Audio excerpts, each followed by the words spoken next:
Pinagtibay po ng komite sa Kamara ang pagbabasura sa impeachment complaint laban kay Pangulong Marcos Jr.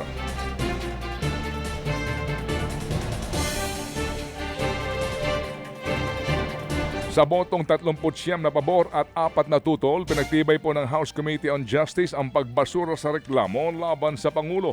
Ayon kay House Committee on Justice Chairperson Jervil Luistro, na isumiti na po nila ang kanilang report kahapon sa Rules Committee.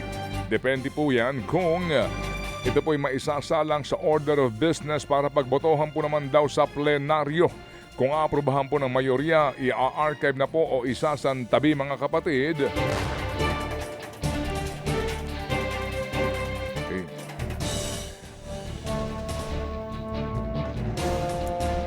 I-archive po o isasantabi daw po ang impeachment sa Enero 27 po.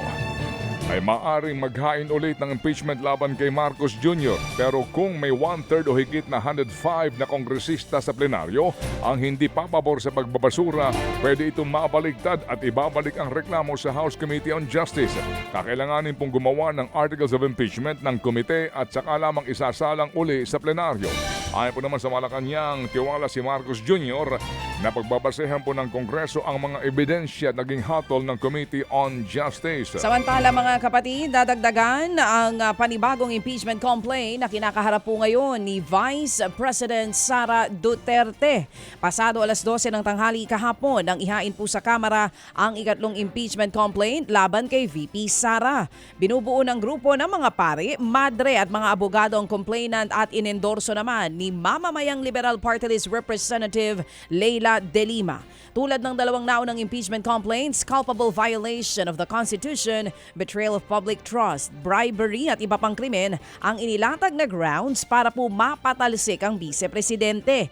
Dahil yan sa umano'y manumali ang paggasta niya ng 612 million pesos na confidential funds. Kasama rin po sa reklamo ang testimonya ng umano'y bagma ni VP Sara na si Ramil Madriaga. Una nang na-transmit ng House Secretary General sa opisina po ni House Speaker Bogie D. Ang naunang dalawang impeachment complaints laban sa vice-presidente. Pero una nang sinabi ng vice na puro pamumulitika lamang ang mga inihaing reklamo laban sa kanya. Samantala po sa iba pang mga tampok na balita this morning, hinamon po naman ng debate ni Senador Rodante Marcoleta si Coast Guard spokesperson for the West Philippine Sea, Jay Tariela, tungkol sa Kalayaan Islands.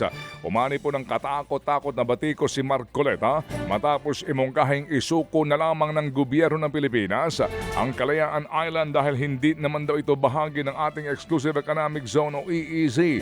Pero sa sumunod niyang pahayag kahapon, ito'y kanya nang itinatanggi. Ano ba talaga ipagpapatayan natin dito?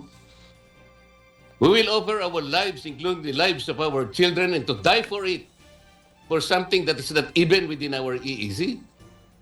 Ang gawin natin po para madali, i-give up natin yung KIG. Hindi ko po sinasabi na i-give up natin. Ngunit ang pinag-uusapan lang po, yung tubig nila, hindi natin pwedeng i-connect doon sa ating exclusive economic zone. Yan po ang mga tinig sa una pong interpellation during the Commission on Appointments at kahapon po sa plenary hearing ng Senado. Tinig ni Senador Rodante Marcoleta. Tinabla rin po naman ni Tariela ang pahayag na yan ng Senador at inimbitahan si Marcoleta na sumama sa pagpapatrolya ng Coast Guard. Pero imbis na sumama, hinamon po na lamang ni Senador Marcoleta ng debate ang tagapagsalita ng Philippine Coast Guard na pwede raw pong magsama pa ng kanyang mga kakampi. Kakasaho naman daw sana dyan si Tariela kung ibang paksa ang pag-uusapan. Pero giit niya, hindi naman daw po dapat pinagdidebatehan pa ang karapatan ng Pilipinas sa West Philippine Sea. Ipinagpaliban naman ang pagbabasa po ng sakdal sa dating senador na si Bong Revilla. Kaugnay po yan ang kanyang kaso sa flood control scandal. Bantay sarado ng BJMP, sina Revilla at mga kapwa-akusado nang dumating sa Sandigan Bayan para sa arraignment kahapon. Kaugnay pa rin yan ang kasong malversation of public funds na may kinalaman sa 92.8 million pesos na Ghost Flood Control Project project sa Bulacan.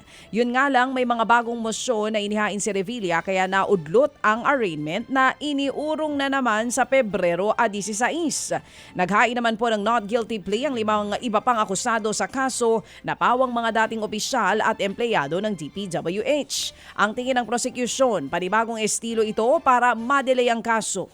Pero pinabulaanan ito ng kampo ng dating senador. Bukod po sa kasong malversation, tumanggi ding maghain ng plea si Revilla sa Sandigan Bayan para sa kasong graft.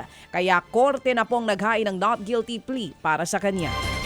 2 taon pa po pero pinag-uusapan na raw ng ilang miyembro ng oposisyon ang 2028 presidential elections. Sa mga nakalipas pong linggo ay kapansin-pansin ang madalas pong pagpupulong ng mga taga-Liberal Party, Akbayan at mamamayang liberal.